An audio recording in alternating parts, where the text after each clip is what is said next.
we're going to be talking through tonight's monster NBA slate. And I was just Sheets and I were just talking pre-show.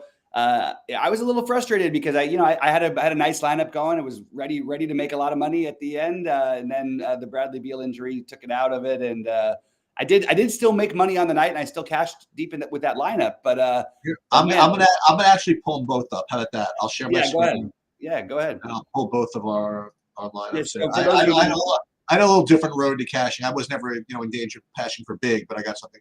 So here's Bobby's lineup. You want to talk through it a little bit? Yeah. So as we talked about on the show, I knew I needed to get some different places, and my thinking was trying to use Schroeder or Suggs. If I used Suggs, that would have obviously been a better move, but that was the price point I was left at, and I was totally good with the Schroeder play. I don't care that he only had 19 fantasy points. That was fine with me.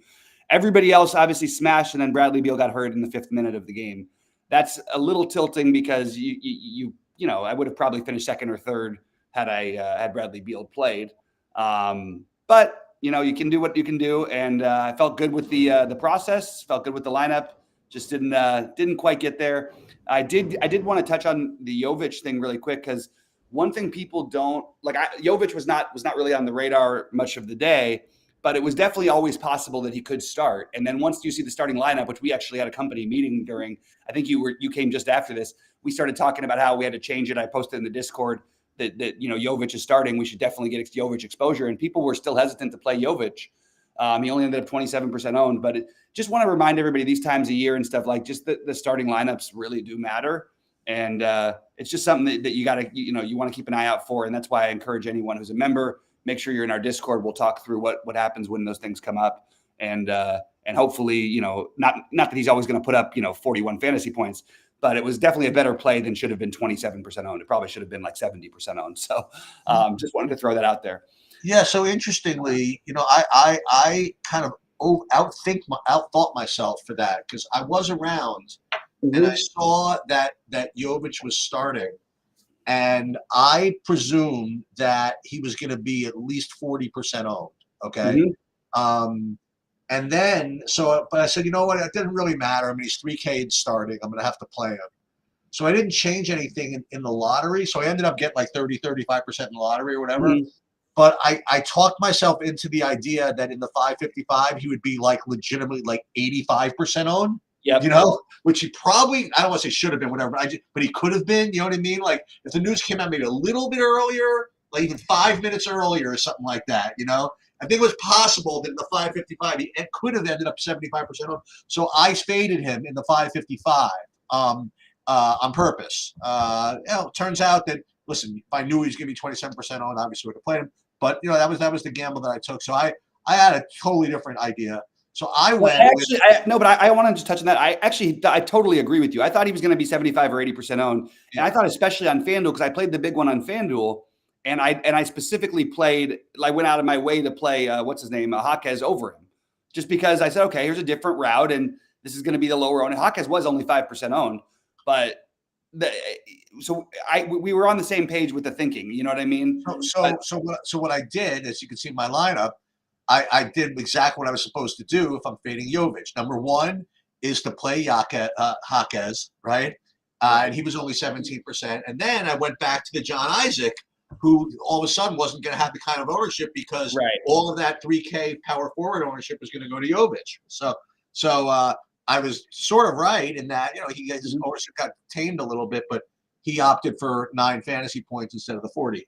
That Jovic got. So and I ended up with I ended up surviving because I had Tatum and Sabonis, who were just freaking flexing. You know what I mean? Like those Sabonis was insane. And you think about this, do you know that both him and Fox, they both get over 60? That doesn't happen too often. No.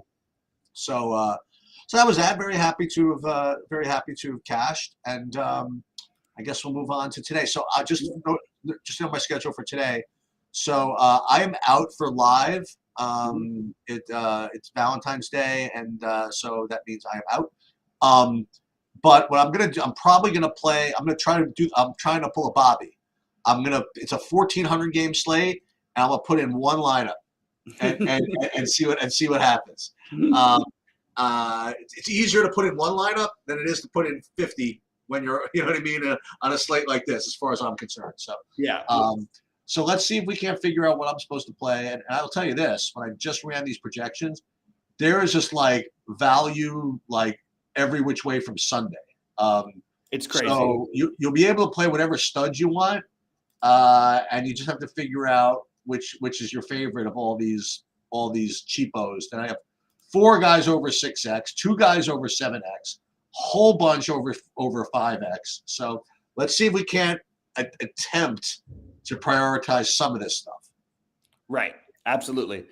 All right. Let's get into it. We'll go game by game here. I think the first one you have up is Atlanta Charlotte. So right off the bat, we have my almost 8x. They have the 8x guy like right there at 7 o'clock. So we have, I presume, Okongwu is out. Right. Okay, that's what's what. Okay. Yeah, Okongwu. And right, Capella. Right.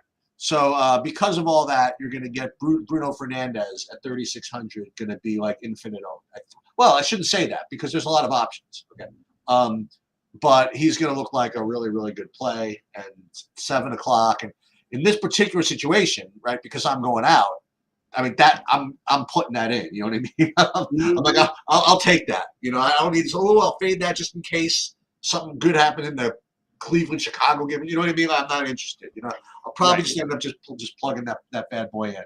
Yeah. Other guys from this game. Okay, so you have this Trey Mann business again, and this Grant Williams business again. Like both these guys are projecting to be pretty decent values. Trey Mann up at 5K, and Grant Williams down at 4,300. So those guys are in the mix, and you have Miles Bridges, who just he does it, man. What can I tell you? So if you want to play like actual players, you can play like Miles Bridges. And if you want to play, non-actual players, you'll play guys like Trey Mann and the other guy that I said. Yeah. I mean, this is an interesting one because so Fernando, the only way that I would say that he would be like a fadeable play would be probably. I mean, well, there is other value, but it would probably have to be like Jalen Johnson starting, like or something like weird like that to change it. Still probably gets plenty of run, and I don't know why they would do that because they don't do. Or no, Jalen Johnson will be starting, but I mean starting Jalen Johnson at the 5. I don't think they're going to do that, but I'm just throwing it out there. It's the only thing to look out for, really. I basically am going to have it be way over on Fernando. This feels like the easiest play in history. I do think it's interesting. I want to point out to me about Grant Williams. This is potentially like a different type of guy we're seeing, just because of the situation. Like. 2 games, he's had higher usage rate than he had in all but 1 game all season in his first 2 games with Charlotte. So I do think that he's somewhat, I think there's plenty of upside here. And I'm good with Trey Mann. I don't feel like either of these guys are must plays, but they're both high on my list of the near must play. You know what I mean? Not near must play, but near the priority plays. Just not quite full on priorities yet. Although I think you could make a pretty good case certainly on most slates, both Mann and Williams would be like 75% owned. There just happens to be a lot of extra value we're going to run into later. I did want to mention the Miles Bridges and Jalen Johnson, I think are really good tournament plays. You're going to get low ownership, just the way it is with so many plays out there. But we've seen Miles Bridges with that 60 plus upside. Atlanta does not play defense. And I think this is an interesting spot to play Bridges and maybe Johnson on the other side. So that's what I've got as my spend ups that I think are interesting, but not quite the priority level either. But this is a good game if you're gonna make it like a mini stack. I think maybe to get some exposure, maybe have a Jalen Johnson, Fernando on one side. You could have Williams and Mann on the other side, or Bridges. Throw him in the mix. I think it's actually a pretty good game to target right off the bat. How hard does Miami own Milwaukee? I mean, like for real. I mean, like they walked in there last night with no players and they slaughtered it. I mean, like I don't even get it. Milwaukee, are they bad? Is that? No, they just. I mean, they just come off of the emotional win against Denver that I did before. I get that. The story old as time in the NBA. It seems like you beat the other best team in the NBA, and then you go play the easy team at home, and you end up getting smoked. Yep. Well, you get another chance to play these Miami guys if you want. You get now you get a 7x from Jovic at noon. So let's see what people do now. That's right. Coming off a 40 blind. It could have been more. It could have been more if you want to know the truth. So he's going to pop again. And then the other guys like Kevin Love, Duncan Robinson. Maybe somebody sits on a back-to-back. Is Butler out? Yeah, he's actually out. And just the number of same guys from yesterday, right? I mean, Hero, Robinson, Jovic, these are the guys that are showing up. And Bam again. Wait, hold on. Let me look at Philly. Philly, you have a 4K Cameron Payne. That could be interesting, I guess. And that's pretty much all I have. Oh, and Buddy Hield, sorry. Yeah, I love Maxey as a spend up. That's the one guy in this matchup that I'm sort of getting to a ton of. I think 9K is a very reasonable price. I love the upside. I think it's a high enough floor. I'm not quite getting to Payne and Beal, and I'm sorry, and Hield. I do think I need to reassess some of my campaign feelings or whatever, because he's getting like, I don't know, enough run to where I think that it is interesting as a play, but it feels wrong, like with all the other value to be playing campaign off the bench here, just off the top of my head.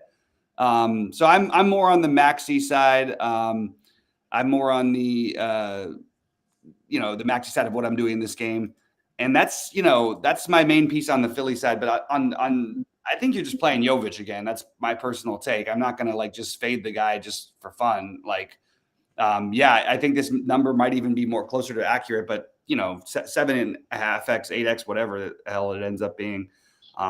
If I have no reason to think he wouldn't start again, and I have no reason not to play a lot of him again. Duncan Robinson, shooting reliant, sometimes shooters on back-to-backs, not as much of a priority maybe as last night with the way the slate is, but I do think that he's right in that Grant Williams tier for me, as is Kevin Love. And then as spend-ups go, I think it's interesting that Bam and Hero are going to be a little bit ignored tonight in what should be a fairly close game. And the matchup is not nearly as tough as people think. You're going to hear people talk today about, okay, Philadelphia is actually, they don't give up anything inside, all this stuff.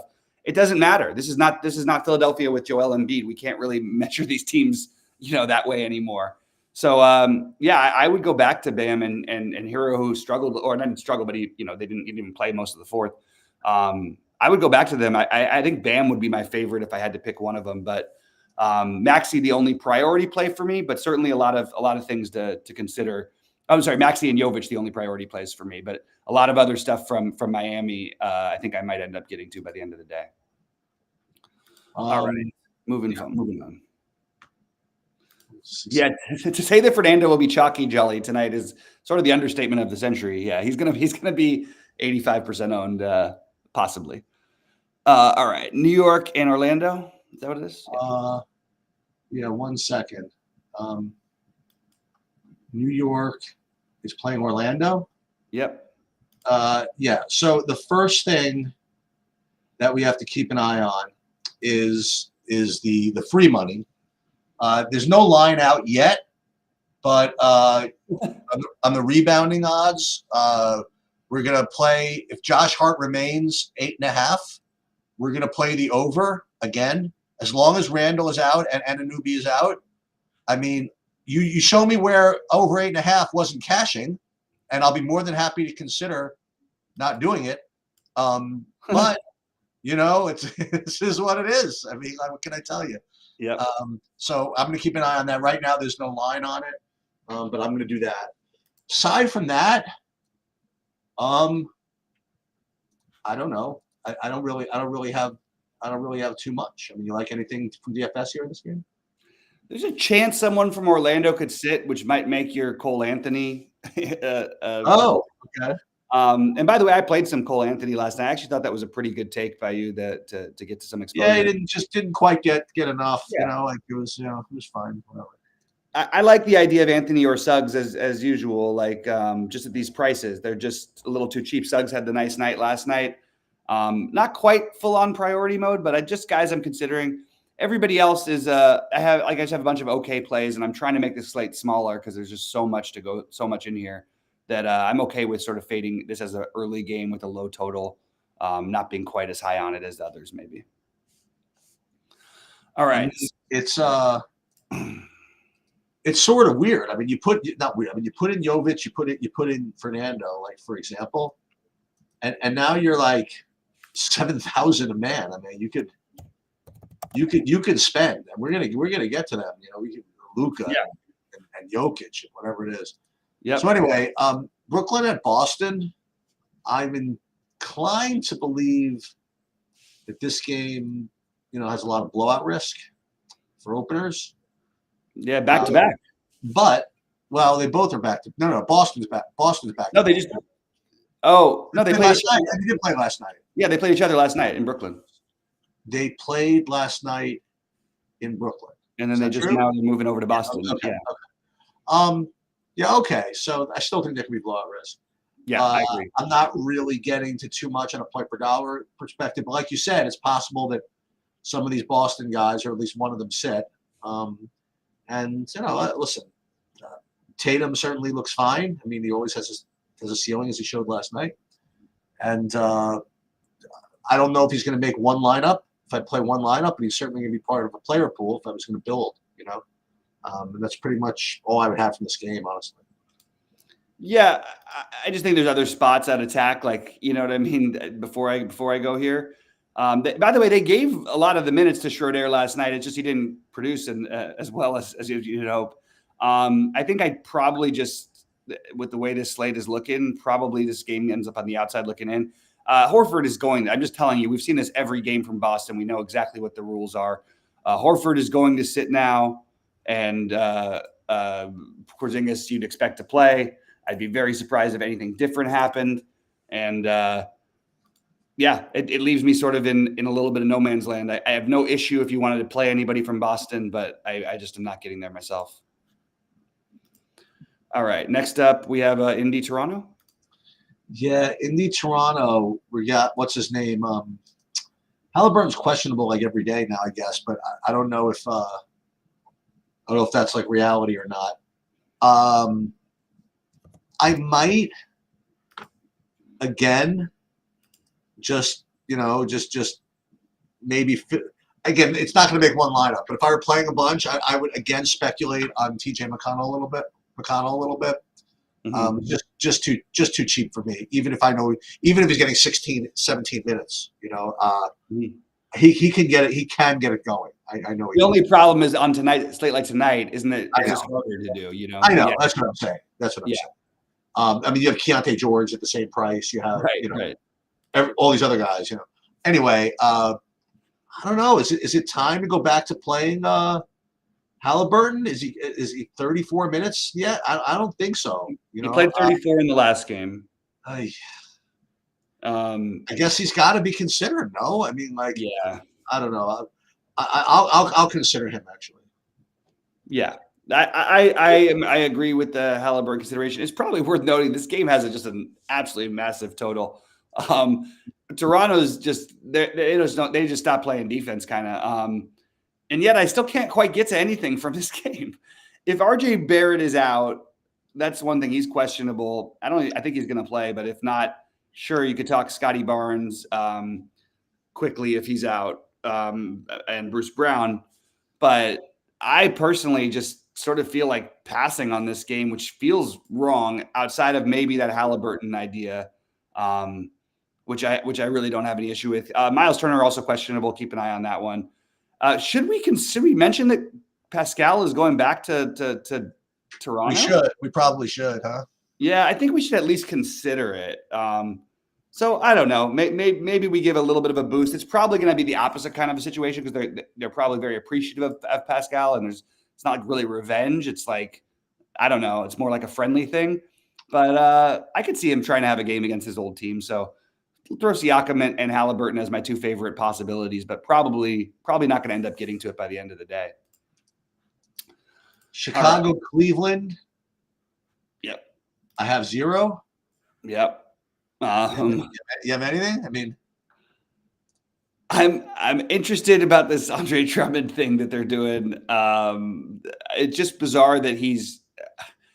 Am I missing something? Kind of like, I don't know. Something about these projections seem kind of wonky, but I'm not going to do it. I just thought I'd mention it because it's pretty rare you see the double center thing, both with project. I mean, Drummond's projected at 33 fantasy points. I mean, that seems just wild a little bit, but I guess it's, it is what it is. I have him at 26, so that seems more reasonable to me.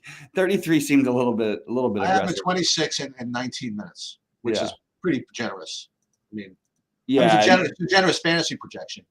He's pretty good per minute, but yeah, it's true. He's not better than 1.5.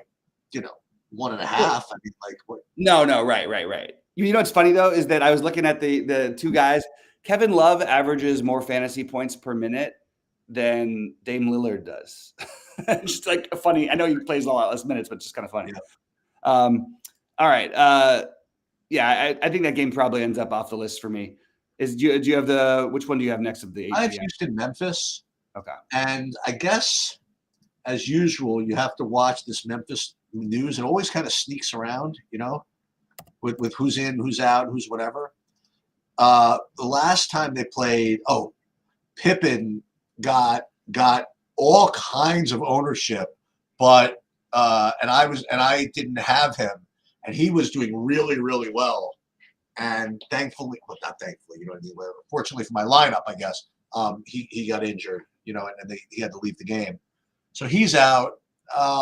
So if you do get multiple guys out again, like Derrick Rose, if he's out again, or Gilliard, these Memphis guys are weird. Like they never show up early in the day. Right. And we just have to kind of keep an eye on it. And unfortunately, like I said, I'm going to be out. So this one, if the entire Memphis team gets ruled out at 7:30 and like Gilliard is like a lock or something like that, like I'm going to miss it. That's just It's just going to be the way it is. Houston, I don't want to play Aaron Holiday. Good. Yeah, so there's that. I mean, I might. Do I want to play Sengun? I think I'd just rather do something else. I don't know. You like anything in this game? I just think perception is an interesting thing because this is a spot where I think Sengun could have ended up being the most popular player on the slate because of a few lackluster performances without Van Vliet. There's just that's never going to happen. And because of it, I think he's kind of interesting. Okay. He's been, hasn't been the ideal games lately, but I'll take a shot with Sengun. I feel like Jabari Smith's a decent play, but I don't think I need to do that on this slate. Again, we have to mention Dillon Brooks back in Memphis. Look, it's Dillon Brooks, and as weird as it is, and as much as you don't want to play a guy like Dillon Brooks, there are certain matchups and certain times where he will just start taking more shots. And just look at what he's done without Van Vliet. He's 4,900. He's put up 32 or more for 3 out of the 4 games. I can't just ignore that, even though it feels kind of gross to tout him or whatever. I'm going to throw Dillon Brooks into that same mix of those. This is the secondary value that I like the Williams, Robinson, Love, Anthony, Suggs. He belongs in that category to me, but maybe he gets a little bit of a higher level because he's shown some actual real upside. And it is going back to Memphis. So I don't mind that. I'm surprised at this projection of Jaren Jackson Jr. every day. He seems like he projects at numbers that he doesn't reach nearly often enough. So I'm probably off the Memphis side, but it feels like something with Houston we should be doing something. You know what I mean? I don't know. I just think that without I don't feel like they fully caught up on pricing since Van Vliet's been out. And I'm just not going to buy that forever that Sengun's not going to be putting out 50s and 60s without Van Vliet. So I will probably end up with some Sengun. All right. Moving on. All right. What is the next? Washington, New Orleans, another kind of yawner, I guess. Yeah. I mean, listen, Ingram and Zion are in good spots at good prices, right? He's 8,100. Ingram's 8,100. Zion's 7,600. Washington, doesn't really defend anybody, so you can certainly play them. I'm seeing about 15% on each. That's certainly not the end of the world. I'm just probably going. Maybe I'm not going elsewhere. I don't know. We'll see about that because I know one guy I'm playing. We'll get to it a little bit, but I guess both those guys look good. I'm not really seeing too much else. Washington. Marvin Bagley. I'm not playing Marvin Bagley at 5,300. I don't know. I guess that's pretty much all I have is maybe some Zion or Ingram. So I actually am going to move Marvin Bagley's minutes up in my projection because I just don't know what they would plan on doing with between Zion and Joval size wise, assuming that Zion and Joval, but Joval's in tonight, right? Is he out? No, he's in. It could be Rashad Holmes season. Is he, wait, Rashawn Holmes is did I miss something? Yeah, oh yeah, he's over there now. I forgot with that trade. Yeah. Wow, you know what's interesting? I'm not going to do that, but boy, I'll tell you, I've made worse plays. I mean, I don't know. There's just too much value on this slate, but the last time we mentioned him in a morning show like this, it was still he was projected at 0 fantasy points, and he scored like 35 that night. Do you imagine him playing him over like both Jovic and Fernando, like for real? Oh man, you just be all kinds of a stud or an idiot. I don't know which one it is. It's just if you say tomato, I say tomato. Exactly. I do think that. Again, like this is where a lot of the whatever secondary stars. I think Brandon Ingram and Zion, one of those guys, I think scores 50 fantasy points tonight. I don't know which one it's going to be. I would lean Ingram, but I think this matchup is just too good for them to almost just to not accidentally go nuts. So they're on my list as potential, but nobody who's a priority for me. What about Joval, by the way? I just don't know what we're hoping for. Like Joval with everybody there. Well, I'm just saying, if you're saying that what's Washington going to do against the size of Joval, I mean, yeah, that's fair. Well, Joval and Zion was more my point. Joval is like he's been trending in the very wrong direction. Like, you know what I mean? He's played some like 10, 12-minute games recently. Just feels too volatile for me on this slate particularly. But if it was a smaller slate like yesterday, I would have absolutely considered it. All right, next up, what do you have? Cleveland? No, San Antonio at Dallas. Oh, there we go. So it's I guess Wemby's out. No, he's not out. Okay, he's 92. No, he just for some reason doesn't project for 50 some odd points like he should. Yeah, he's 9,200 and he's projecting for 47 fantasy points in 29 minutes. I promise you this, dude. If he's playing 29 minutes, he's not scoring 47 fantasy points. It's 55 or more. It's just not happening. The guy's like on another stratosphere as far as fantasy points per minute goes.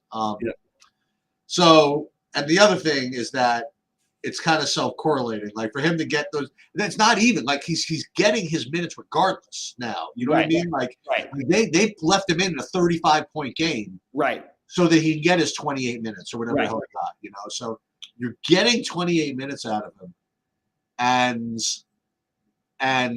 he has upside of 70, whatever. So, and I'm getting with 7% ownership. Yikes! It's kind of hard for me to make a case against him. Also, last game before the All-Star break. I mean, there's some. I like that for these young guys too. Like I think that, especially the studs, I just feel like this is a good spot. I think it's going to have to happen.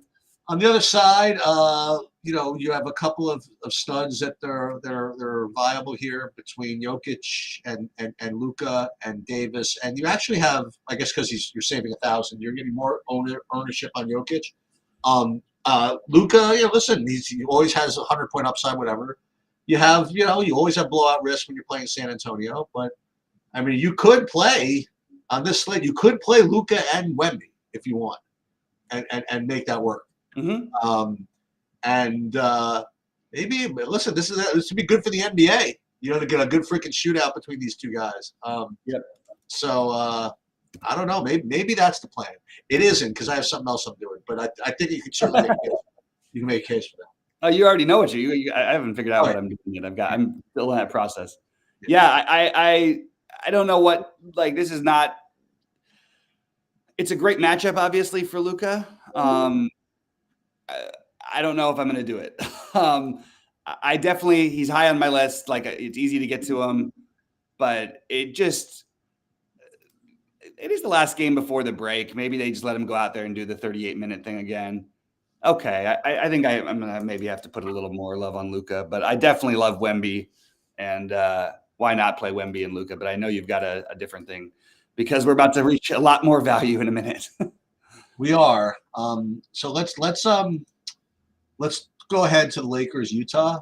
Yeah. So this is I'll throw this out there. I mean, I presume they're both not even questionable actually. Oh, LeBron is out. Okay, that's where this is coming from. Yeah. So on the one hand, I mean, Davis is like an amazing play. Okay, and I don't even know if there is a second hand. I think he's an amazing play. I will caution that it is it's back to back going to Utah, which is certainly no bargain. Right. So, but I mean, the usage is going to be so high, that is he on the All-Star team, Davis? Yeah, he is. Okay. But whatever. I mean, he's with LeBron out. I mean, he looks like he's a really good player. Is there anybody else? Well, we'll get back to the Lakers in a minute. For Utah, you have the Keontae George value showing up again. You have Walker Kessler at 5K. He had a very, very nice game the other day, offensively, actually. And so I like those two guys from Utah. I was expecting to see more non-AD guys showing up. Like I see D'Angelo Russell kind of like looking okay. I guess I shouldn't short shrift him. I mean, he is projected for 41 fantasy points. Like at 7,200. That's a good projection. If you want to know the truth. Yeah. And then I guess Rui would be the next one, point per dollar wise. So I don't know. I guess I'll put it to you this way: How much do you like AD? Do you like D'Angelo Russell? Did I miss anything from the Lakers? And what do you think of Utah? So I'm very high on AD. I have my other like one of Rui, Russell, or Dinwiddie or Reeves. I think for me, if I had to lean one way right now, it would probably be Rui. I do think that Dinwiddie is obviously a much better spot this tonight than he is last night. For some reason, SaberSim has him as like the best play on the slate, like 35 fantasy points or 34.17, whatever they have it at. I'm not sure I want to buy into that, to be honest with you. Rui I have at 26. I think that's a little more reasonable. Yeah, Rui, but it's weird that I feel like Rui at 4,700 is a better play, and other guys just project so much better. And I did what he did. He played 31 minutes last night, which is did he really? But it was also the blood. Davis only played 28 minutes. So and then Rui we've got projected at 36 minutes, but some reason why is he only projected at 29 fantasy points? That seems too low. So everything just seems a little off with the projections I'm looking at. But as of right now, I have 80 as a priority spend up, and I am probably going to end up with a good amount of probably Rui, but it may very well end up being Russell or Dinwiddie. And then on the Utah side, and I think you could make this game a little bit not stack, but you could run back, the Keontae George piece, which obviously makes a lot of sense. Do we feel like he's maybe being over projected, Sheets? Like, I don't know. It feels a little like out of the blue without enough things happening. His minutes have been back up, but I think that this is like not a sure thing type of play, but there's plenty of upside. So I think that you let the ownership dictate a little bit of it. And as of right now, he's going to be really popular. I do have him as a good value, but I don't think by any means it's something that you have to do. That's what I said. All right, I'll keep going while he's doing that. Okay, I'm good. No, okay, cool. But yeah, that's the Keontae George one is probably the one of the values that I'm struggled with the most today. Okay. So I don't know what to do with it. I like the play. I just think it's going to be steamed a little bit higher than maybe it should be. I don't know. All right. Do you have Phoenix or Denver next? No, I have Sacramento, Denver. Okay. So back to back into Utah is difficult. Back to back into Denver is the worst. Yep. And Sacramento's back to back into Denver, coming off a freaking shootout game. I was looking at the spread here, and I was afraid it was going to be like 8-9 points or something like that for Denver. It's like only 5.5. I mean, I think Jokic scores as many fantasy points as he feels like in this game. I think it's a very difficult spot. I mean, for Sacramento and Sabonis, whoever to guard him. And I like him more than Luka. I shouldn't say there's blowout risk. It's a 5-point spread, but I am a little worried about that. I've seen Sacramento mail it in sometimes in spots like this, but I like Jokic a lot. The only problem is positional stuff, because if you want to play Fernando at center and AD and AD, that's right. You can't play all three. So right. that's the big decision for me, actually, is whether to play. If I played both Jokic and Davis and faded Fernando, then that's something that's one thing. If I played right, if I played Davis or Jokic with like Luka, then I could just keep Fernando in center, and I just feel that people are going to do that, actually. But it's a 13 game, so I'm not too worried. I'm just going to go ahead and go on a limb and say there's just no way Jamal Murray's playing in this game. Oh, that's interesting. Because there's no way you nailed it. There's no way this should be a 5-point spread. You've got Jamal Murray questionable. You've got some places not even projecting him. I'm going to lean that he's more on the not going to play side. I hope we don't have that information and we just play assumingly, because if that's when Jokic really becomes a great play. You know what I mean? Yeah. His numbers without Murray are just out of this world. Whereas with Murray, you see plenty of 55s or whatever. You never see it usually, or you don't usually see it without Murray. So I'm with you on the Jokic idea. I also think that Michael Porter Jr., if you do in fact have Murray out, it's like an interesting tournament play. I don't think I would get there. I don't think I'm like load up and get there, but I do think it's interesting. And I expect Jokic to be the highest owned. I think Jokic and AD will. That's interesting, actually, because of the position stuff. It's tough, right? Because of the position. I think it's going to end up because the Jamal Murray thing being. I just have a feeling Jokic, if that news is out early enough, that Jokic ends up being the guy. Well, who loses the ownership between Davis, Jokic, and Fernando? I think Jokic will get the ownership. No, but who loses it? So if you're going to get Davis at 10%? Davis is not projecting to be owned that much, even.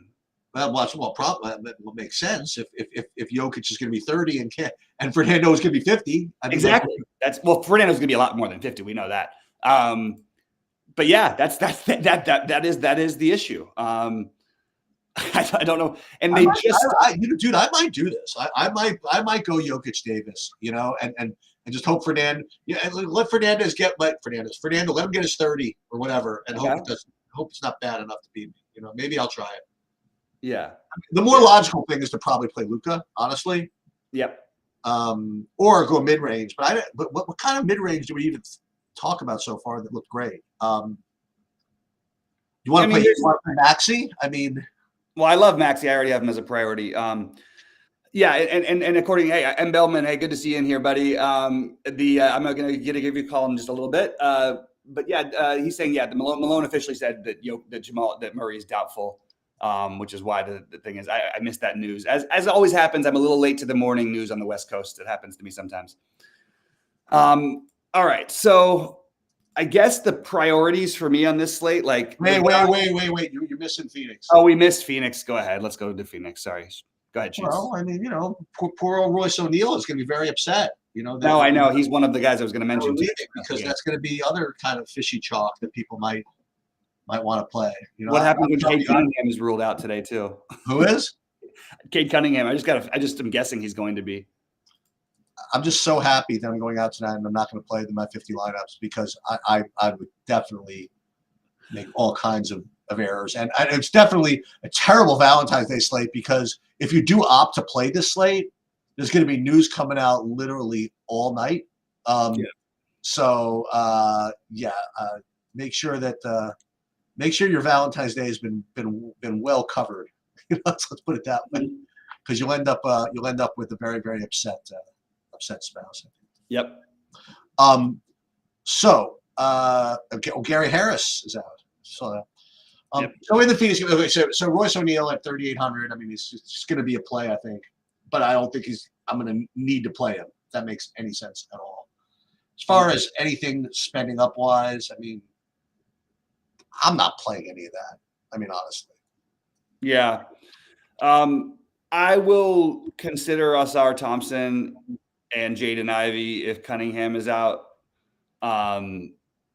Again, though, I don't know if we'll have that news before. We probably will, because I just think with injury management, I don't know why they would run him on back-to-backs in general the rest of the year. It just seems like kind of dangerous for him. The Royce O'Neal thing, normally this would be a play where you're just eating the chalk. I actually have him as like the fourth chalk. And I think he makes sense. Like if you're building a cash game lineup, like to play him in it. I also think it makes plenty of sense to consider fading him completely.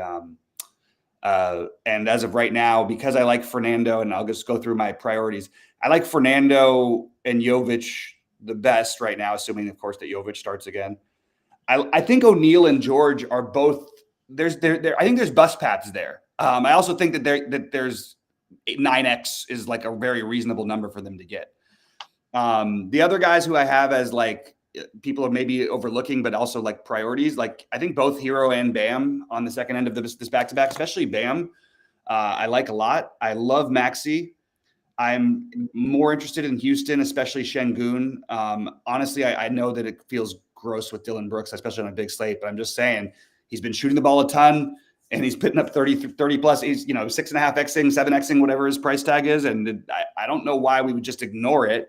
Jokic, Wemby, Luka, AD are my favorite spend ups. As of right now, I have AD and Wemby, AD, Wemby, Jokic as my favorites. But like you said, it's going to be all, construction, because it's if you fade Fernando and maybe do the Jokic AD thing, I think that's a really interesting way to get different right off the bat.